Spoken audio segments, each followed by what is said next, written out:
وإمام الطيبة والحرم وترجمان بلسان الكتم ومنبع العلم والحلم والحكمة والحكم أبي القاسم سيدنا وحبيبنا وشفيعنا ومولانا محمد صلى الله عليه وسلم زده الشرف يا رب زده الشرف يا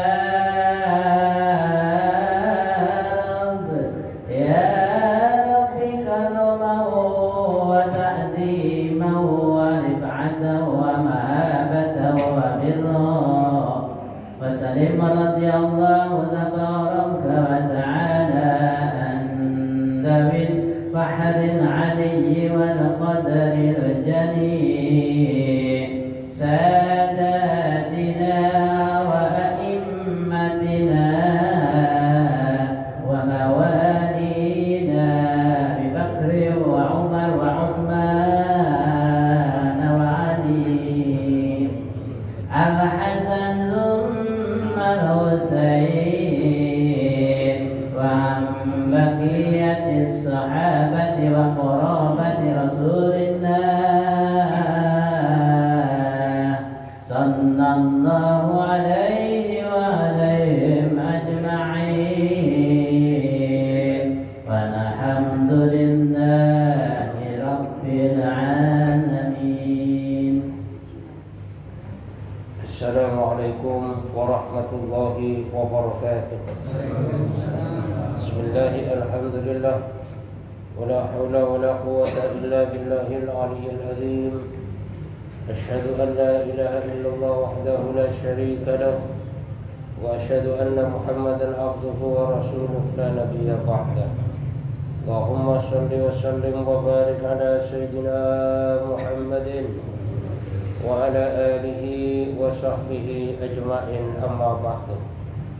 Yang kami hormati para ulama, para ustaz, hadirin hadirat, bapak-bapak, ibu-ibu, jamaah salat maghrib yang dimuliakan Allah Subhanahu wa taala. Alhamdulillah, Allah Subhanahu wa taala masih memberikan kesempatan kepada kita, masih memberikan kekuatan kepada kita, masih memberikan kemudahan kepada kita, sehingga kita masih bisa melaksanakan salat maghrib secara berjamaah. Kita lanjutkan dengan majelis taklim. Ini semata-mata karena hidayah dan kekuatan daripada Allah Subhanahu wa taala. Maka mudah-mudahan seluruh ibadah yang dilakukan diterima oleh Allah Subhanahu wa taala, menjadi sebab dosa kita diampuni oleh Allah, menjadi sebab dosa orang tua kita, mertua kita, keluarga kita, guru-guru kita, orang kampung kita, bahkan umat seluruh alam diampuni oleh Allah, menjadi sebab selamat daripada api neraka dan masuk surga tanpa dihisab oleh Allah Subhanahu wa taala. Kita lanjutkan kajian kita. Bismillahirrahmanirrahim. Qala musannif rahimahumullah, qila li ba'dil hukama'i inna lanad'u fala yustajabu lana. Ini ada seseorang bertanya kepada ba'dil hukama, bahwasanya kata orang tadi, kami telah berdoa kepada Allah Subhanahu wa taala, fala yustajabu lana, akan tetapi doa kami atau doa saya ini kok tidak dikabulkan oleh Allah. Wa qad qala Allah taala ud'uni astajib lakum. Padahal Allah Subhanahu wa taala telah berfirman, berdoalah kepadaku, pasti doamu akan saya kabulkan. Akan tetapi kenapa saya sudah lama berdoa kepada Allah tapi tidak pernah dikabulkan oleh Allah Subhanahu wa taala? Qala, maka Ba'dul Hukama tadi menjawab, li'anna fikum sabtu fisalin tumna'u du'a'ukum minas sama'i. Tidak dikabulkan doamu itu karena di dalam dirimu itu ada 7 perkara, ada 7 hal yang dimana 7 hal ini yang menghalangi daripada doamu diterima oleh Allah Subhanahu wa taala. Qila, maka laki-laki tadi menjawab, wa ma'unna, apakah 7 hal tadi yang selalu menghalangi daripada diterimanya doaku oleh Allah Subhanahu wa taala? Qala, maka ba'dul ulama mengatakan, awwaluha annakum asqattum rabbakum walau tatlubu ridahu bihi, yakni annakum ta'lamuna a'malan tujibu alaikum syuhtum minallahi biha walam tarji'u an zalika walam tandamu ala ma fa'altum. Yang pertama, yang menjadi penyebab doamu tidak diterima oleh Allah Subhanahu wa taala, kelakuanmu, katanya. Amalanmu ini selalu mengundang daripada kemurkaan Allah. Walaupun kamu mencari ridha Allah, kamu menginginkan ridha daripada Allah Subhanahu wa taala, tapi ternyata yang kamu lakukan, yang kamu amalkan ini selalu memancing, selalu membuat kemurkaan daripada Allah Subhanahu wa taala. Maksudnya, kata Ba'dul ulama tadi, kamu tahu bahwasanya amalan apa yang membuat Allah Subhanahu wa taala murka kepadamu, akan tetapi kamu tidak mau bertobat, tidak mau kembali kepada Allah, dan bahkan tidak pernah menyesali dengan apa yang kamu lakukan. Itulah yang pertama yang membuat doa itu terhalang, tidak dikabulkan oleh Allah Subhanahu wa taala. Dia melakukan segala sesuatu yang selalu dimurkai Allah, melakukan dosa, melakukan maksiat kepada Allah Subhanahu wa taala, walaupun dia ngarepin ridha Allah. Artinya sudah tahu bahwasanya perbuatannya itu perbuatan yang dilarang Allah, perbuatan yang dimurkai oleh Allah Subhanahu wa taala, akan tetapi dia tidak pernah kembali kepada Allah, tidak pernah menyesali dari apa yang telah diperbuatnya tadi. Dan itulah termasuk salah satu yang menjadi penyebab doa tidak dikabulkan oleh Allah Subhanahu wa taala. Makanya Pak, kalau kita doa kepada Allah, maka kita lihat dulu amalan kita. Makanya kita perbanyak istighfar kepada Allah, kita perbanyak sholawat, kita hindari daripada dosa-dosa. Sehingga kalau kita sudah berbuat yang demikian, maka di situ menjadi penyebab salah satu Allah Subhanahu wa taala akan mengabulkan daripada doa kita. Akan tetapi kalau misalnya kita sholat saja malas-malasan, semua ibadah malas-malasan, tapi kita ngarepin itu Allah, lah kita berdoa kepada Allah, wajar kalau doa kita tidak dikabulkan oleh Allah Subhanahu wa taala. Itu adalah yang pertama. Wasani annakum taquluna nahnu ubaydullahi wa la ta'maluna amal al-ubay, yakni annal abda ya'malu bima amarahu sayyiduhu wa la yakhruju an amrihi. Yang kedua, bahwasanya kamu mengatakan nahnu ubaidullah. Ubaidullah itu tasghir daripada Abdullah. Mengatakan saya hamba Allah. Akan tetapi tidak pernah melakukan apa layaknya seorang hamba.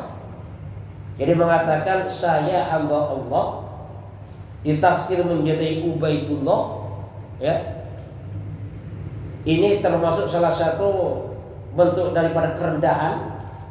Namanya Abdullah cuma ditazkir jadi Ubaidullah, hamba Allah yang kecil. Akan tetapi dia tidak melakukan apa sih yang sebenarnya amalan seorang hamba. Artinya apa? Artinya di sini ibaratnya sesungguhnya seorang hamba ini mengamalkan apa yang diperintah oleh tuannya dan tidak pernah keluar dari apa yang menjadi perintah tuannya. Karena kedudukan seorang hamba itu, Pak, dirinya pun milik tuannya. Yang namanya hamba dipukuli itu nggak apa-apa itu. Kalau istilahnya badal. Dan yang namanya seorang hamba, apapun yang diperintahkan oleh tuannya, dia siap taat. Bahkan kalau zaman dulu seorang hamba itu, misalnya tuannya ini pemiliknya mau naik ke atas kendaraan, maka si hamba tadi menjadi tangganya. Ya, istilahnya dia duduk, kemudian diinjak oleh tuannya, kemudian tuannya naik ke atas kendaraan. Sampai seperti itu kedudukan seorang hamba. Jadi hamba itu udah ngikutin apa kata tuannya. Kalau kata tuannya kerja, kerja. Kata tuannya disewakan, disewakan. Karena yang namanya seorang hamba itu bisa disewakan atau bahkan bisa dijual-belikan. Cuman kalau sekarang kan sudah nggak ada Pak, hamba perbudakan sudah nggak ada. Jadi yang namanya hamba saya itu ikut apa kata tuannya dan nggak berani Pak melanggar daripada apa yang menjadi ketentuan tuannya. Itulah sifat seorang hamba. Nah, kita ngaku hamba Allah, tapi ternyata perintah Allah Subhanahu wa taala dijauhi. Bahkan perintah utama sholat itu banyak ditinggalkan. Ya wajar kalau kita doa bertahun-tahun tapi doa kita tidak diterima oleh Allah Subhanahu wa taala. Kenapa? Karena kita ngaku sebagai seorang hamba tapi ternyata kelakuan kita itu kelakuan kayak raja. Atau bahkan kita ngaku seorang pegawai, seorang kuli, tapi ternyata kelakuan kita kayak kelakuan bos. Kan beda, Pak. Kalau yang namanya pegawai, kuli, pekerja, apapun kata atasannya dia siap melakukan. Kata atasannya kamu lembur sampai jam 12 malam, siap dia melakukan. Itu seorang pegawai, pekerja yang baik. Nah, kalau ada seorang pekerja, seorang kuli, maka bersifat seperti bosnya, seperti juragannya, maka kuli yang semacam ini gak lama Pak dipecat itu. Nah, makanya kembali lagi bahwasanya yang menyebabkan doa tidak diterima oleh Allah Subhanahu wa taala, kita ngaku seorang hamba, akan tetapi kelakuan kita jauh daripada layaknya seorang hamba yang semestinya. Padahal Allah Subhanahu wa taala firmankan, "Wa ma khalaqtul jinna wal insa illa liya'budun." Manusia diciptakan oleh Allah semata-mata hanya untuk beribadah, mengabdi kepada Allah. Yang namanya mengabdi kepada Allah, menjadi hamba Allah, apapun yang menjadi perintah Allah, berusaha untuk dilakukan semaksimal mungkin. Jadi melaksanakan perintah Allah semampunya, bukan semaunya. Fattaqullaha mastata'tum. Bertakwalah kepada Allah semampunya, bukan semaunya. Sehingga kalau semampunya itu dia berusaha bagaimana sampai mentok usahanya. Kalau semaunya beda. Ya sholat aja ke semaunya Bang. Yang seharusnya zuhur itu jam 12, karena semaunya maka jam 3 baru sholat zuhur. Kenapa? Karena semaunya. Kalau semampunya, misalnya dia lagi bawa kendaraan macet di jalan, adzan berkumandang, maka dia berusaha bagaimana mencari masjid yang ada parkirannya, sampai akhirnya jam 12:30 baru dapat masjid. Tapi dia udah usaha semampunya. Nah itulah termasuk ibadah kepada Allah semampunya, bukan semaunya. Nah itulah ya yang menyebabkan ditolaknya doa oleh Allah Subhanahu wa taala, karena mengaku seorang hamba tapi ternyata amalannya bukan layaknya amalan seorang hamba. Wasalisu anakum taqra'una al-Qur'ana wa lam tata'ahadu hurufahu, yakni la taqra'una bi tafakkuri wa ta'zim wa la ta'maluna bima amara Allah fi.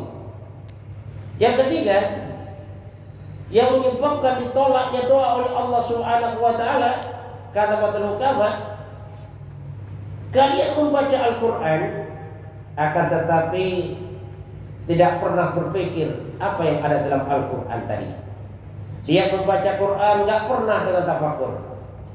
Dia membaca Al-Quran, tidak pernah mengagungkan Al-Quran, dan bahkan dia tidak mengamalkan dengan apa yang diperintahkan oleh Allah Subhanahu wa Ta'ala dalam Al-Quran. Padahal Al-Quran adalah petunjuk bagi setiap manusia. Al-Quran dibaca, cuma nggak diamalkan isinya. Nah makanya, bagaimana agar supaya kita tahu isi Al-Quran, agar supaya kita tahu bagaimana cara mengamalkan Al-Quran, maka kita harus banyak duduk majelis taklim. Tapi di saat kita hanya baca Quran saja, Pak, memang kita baca hurufnya, kita baca lafadznya, tapi kita tidak tahu bagaimana amalannya. Sehingga apa? Sehingga walaupun dia baca Quran, tapi ternyata amalannya jauh daripada Al-Quran. Kenapa? Karena dia tidak mau duduk majelis taklim. Makanya kita duduk majelis taklim, pada dasarnya kita belajar bagaimana sih cara mengamalkan Al-Quran. Suatu contoh, Al-Quran memerintahkan kita sholat. Lalu bagaimana caranya sholat? Kalau misalnya kita hanya mengamalkan wa aqimus sholat, kerjakan sholat, bagaimana caranya sholat? Kita nggak tahu, Pak. Nah, yang menerjemahkan sholat Rasulullah SAW. Nah, sehingga sampai sekarang yang akhirnya diajarkan oleh para ulama bagaimana cara sholat yang benar, di mana sholat itu yang benar, kapan waktunya sholat itu yang benar. Lah, hal yang semacam itu bisa kita dapatkan kalau kita duduk di majelis taklim. Tapi kalau kita tidak duduk di majelis taklim, maka kita nggak tahu bagaimana cara mengamalkan daripada yang namanya Al-Quran. Ya, itulah yang menjadi penyebab diantaranya doa tidak diterima oleh Allah, ditolak oleh Allah Subhanahu wa Ta'ala. Jadi membaca Al-Quran tapi tidak tafakkur, tidak mengagungkan Quran, dan tidak mengamalkan daripada apa yang menjadi perintah Allah Subhanahu wa Ta'ala di dalam Al-Quran.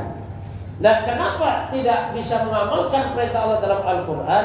Karena tidak mau duduk majelis taklim, di mana majelis taklim bicara tentang amalan-amalan Al-Quran, di mana majelis taklim menceritakan bagaimana caranya berpuasa, caranya sholat, caranya bermuamalah. Itu semuanya diceritakan majelis taklim, dan pada dasarnya itu semuanya bentuk daripada mempelajari yang namanya Al-Quran. Sehingga apa? Sehingga dengan kita banyak dari majelis taklim, maka kita akan mudah untuk mengamalkan daripada yang namanya Al-Quran. Warabi'u annakum taquluna nahnu ummati Muhammadin sallallahu alaihi wasallam wa lam ta'malu bi sunnatihi, yani annakum taquluna al-haram wa subhata wa la tarji'una anhuma. Yang keempat, yang membuat doa itu ditolak oleh Allah Subhanahu wa Ta'ala, dia ngaku gini, kami adalah umat Nabi Muhammad, atau bahkan saya adalah umat Nabi Muhammad. Ngakunya seperti itu, tapi dia tidak mengamalkan sunnah-sunnah Rasulullah SAW. Artinya apa? Artinya dalam kehidupannya jauh daripada apa yang menjadi tuntunan Nabi. Padahal dia ngaku saya umat Nabi Muhammad SAW, tapi dalam kehidupannya tidak mengamalkan apa yang menjadi contoh daripada Rasulullah SAW. Ya, termasuk di sini seperti memakan yang haram, mensyubhat, dan tidak kembali kepada Allah Subhanahu wa Ta'ala dengan bertobat. Artinya bagaimana dalam kehidupan kita ini hidup sunnah Nabi, Pak? Lalu bagaimana supaya kita tahu sunnah Nabi? Ya, kita harus banyak dekat dengan ulama, dekat dengan ustaz, dekat dengan kiai. Kita sering duduk majelis taklim, maka kita akan tahu tentang sunnah daripada Rasulullah SAW. Karena pada dasarnya sunnah Nabi ini, Pak, 24 jam. Mulai kita bangun tidur sampai tidur kembali, di situ ada sunnah Nabi. Mulai kita mau makan, ada sunnah Nabi. Saat makan minum ada sunnah Nabi. Setelah makan minum ada sunnah Nabi. Kita mau tidur, bangun tidur, bahkan mau masuk keluar mandi, macam-macam. Pendek kata, dalam kehidupan kita ini ada contohnya, yaitu contoh Rasulullah SAW. Bahkan kita memotong rambut pun itu ada sunnahnya. Bagaimana potong rambut yang diperintahkan oleh Rasul, yang dicontohkan oleh Rasul dan para sahabat, itu semuanya ada. Ya. Cuma tergantung kita mau ngamalin apa enggak. Lah makanya agar supaya doa kita diterima oleh Allah Subhanahu wa taala, di antaranya kita ngaku umat Nabi Muhammad, maka harus kita amalkan sunnah daripada Rasulullah sallallahu alaihi wasallam. Kalau kita bicara masalah sunnah, di antaranya keuntungannya kan ada dua. Yang diceritakan dalam Al-Qur'an, kul katakan Muhammad, kata Allah, wahai umatku, kalau bahasa kita, apabila kalian cinta kepada Allah, in kuntum tuhibbunallaha fattabi'uni. Wahai umatku, apabila kalian cinta kepada Allah Subhanahu wa taala, fattabi'uni. Artinya apa? Ikut caraku. Ikut cara hidupku. Itu kata Nabi. Sehingga kalau sudah ikut cara hidup Nabi, sunnah Nabi Muhammad SAW dalam kehidupan, maka dua jaminan diberikan Allah. Apa? Yang pertama, yuhibbukumullah. Allah cinta banget. Wa yaghfir lakum dzunubakum, dosa diampuni oleh Allah.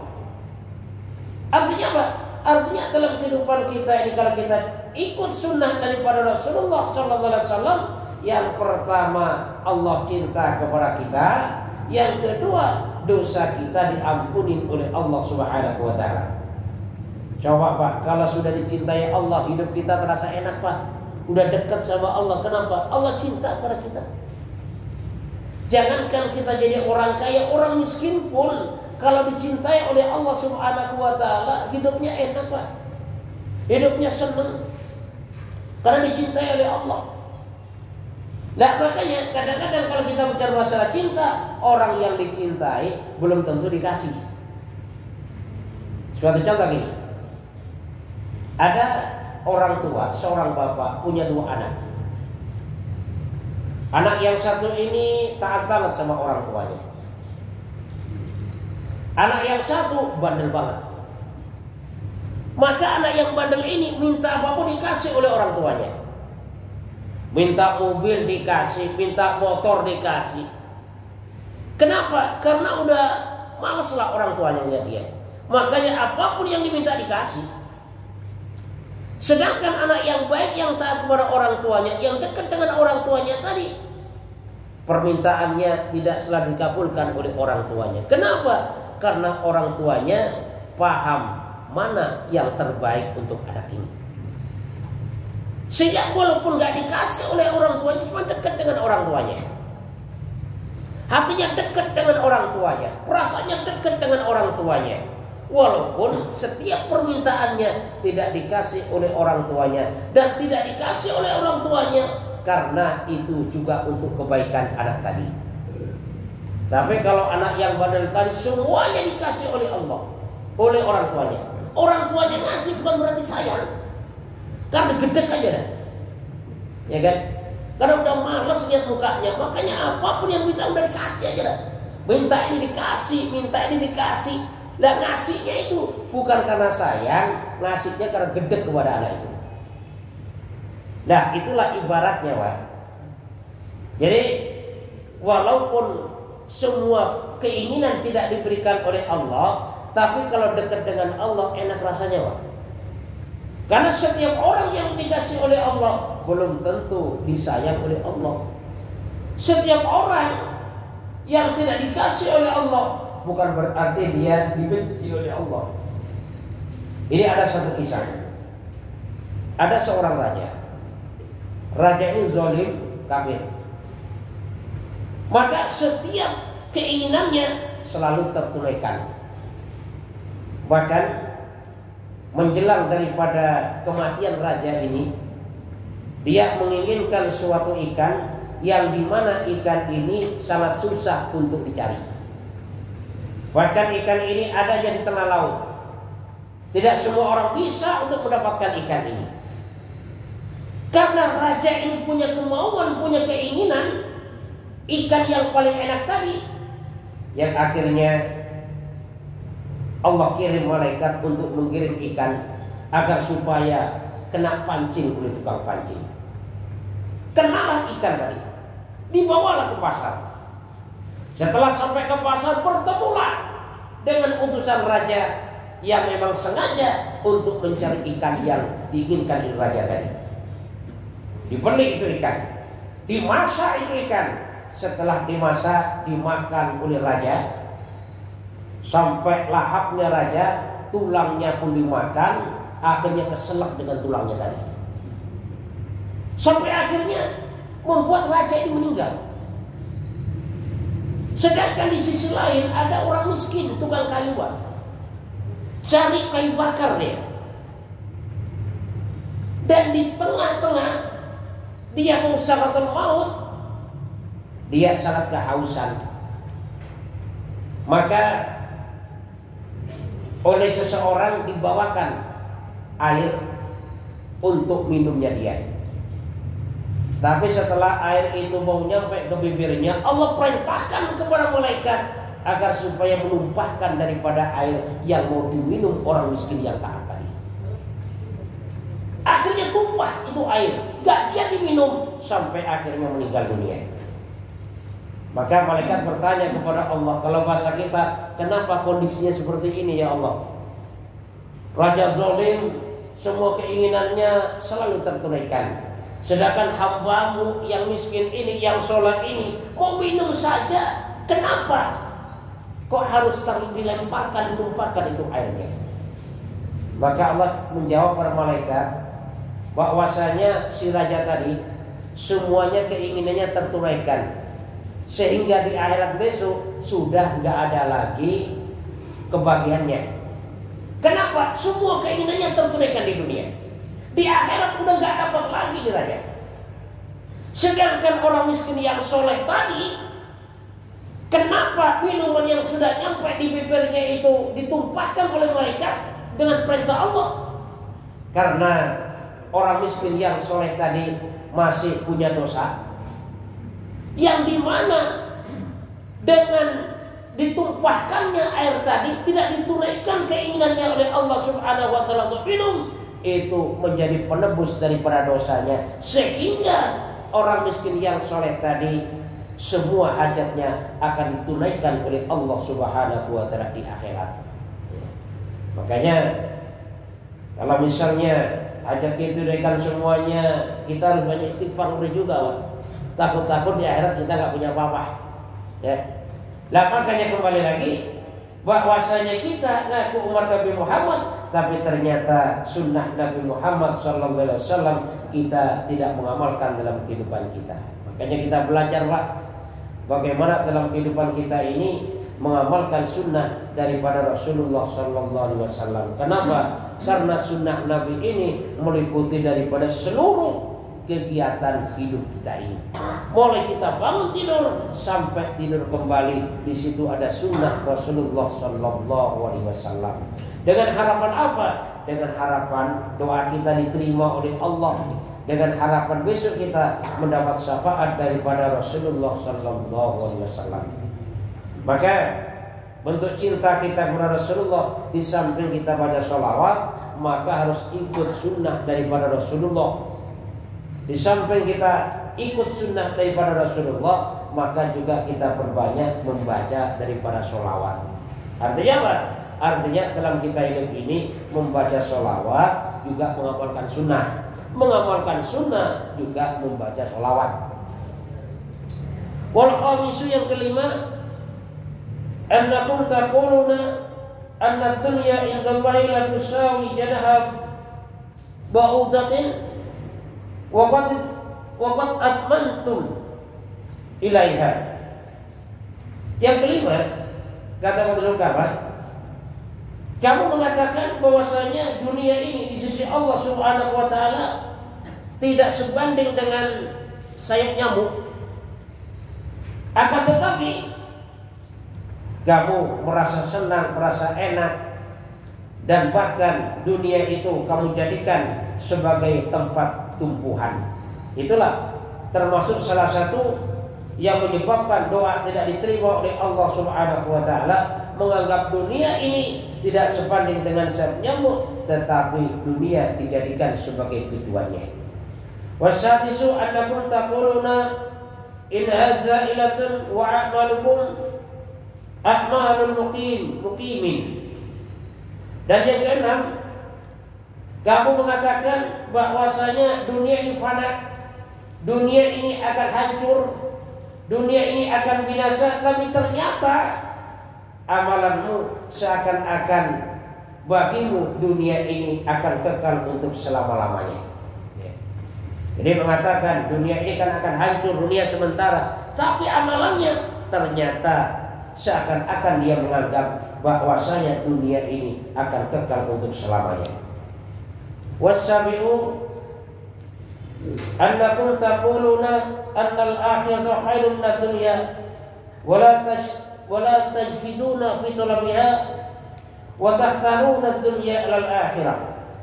Yang ketujuh, yang menyebabkan doa ditolak oleh Allah Subhanahu wa taala, kata Batul Hukama yang menjawab pertanyaan daripada laki-laki tadi, sesungguhnya kamu mengatakan al-akhiratu khairun minad dunya, akhirat lebih baik daripada dunia, tapi ternyata kamu tidak bersungguh-sungguh di dalam mencari akhirat, dan ternyata kamu lebih memilih dunia daripada yang namanya akhirat. Nah, ini termasuk yang ketujuh yang menyebabkan doa tidak diterima oleh Allah Subhanahu wa taala menurut Ba'dul Hukama, dengan menjawab daripada pertanyaan salah satu laki-laki yang datang kepada Ba'dul Hukama tadi. Jadi mengatakan akhirat lebih baik daripada dunia, tapi ternyata mencari akhirat tidak sungguh-sungguh, bahkan mencari dunia sungguh-sungguh tapi akhirat main-main. Makanya Pak, ada keterangan dalam kitab Hikam bahwasanya kalau seseorang ini mencari dunia bersungguh-sungguh tapi untuk akhirat malas-malasan, ini menunjukkan atas kebutaan mata hatinya. Ya. Jadi kalau mencari dunia bersungguh-sungguh, akhirat malas-malasan, orang yang semacam ini berarti hatinya buta. Tapi kalau orang mencari rezeki yang halal, dia kerja untuk dunia, di samping kerja dunia, dia juga rajin ibadah. Ibadahnya sangat dijaga. Walaupun dia capek, tetap menjaga ibadah. Walaupun dia letih, tetap tidak meninggalkan perintah Allah. Kalau ada orang yang semacam ini, maka masuk dalam hadis, sesungguhnya apabila seseorang ini bermalam dalam kelelahan karena mencari daripada nafkah yang halal, maka bermalamnya tadi dosanya diampuni oleh Allah Subhanahu wa taala. Jadi kita kerja Pak, capek. Walaupun capek kita tetap ibadah. Maka capek kita nilainya ibadah di hadapan Allah. Tapi kalau kita ibadah, kita malas untuk akhirat, maka hati kita buta. Itu keterangan di dalam kitab Hikam. Kan biasanya ada orang baru di PHK nangis setiap malam di masjid. Bahkan ibadahnya rajin. Jadi tukang adzan dadakan. Jam 3 malam udah di pojok, nangis doa kepada Allah, minta kerjaan, minta dagangan, macam-macam kan. Karena tiap hari punya panas, diomelin oleh bini melulu kan. Anak nangis minta jajan. Khusyuk banget doanya kepada Allah. Lah, tapi ternyata setelah kerja kadang-kadang lupa ke masjid.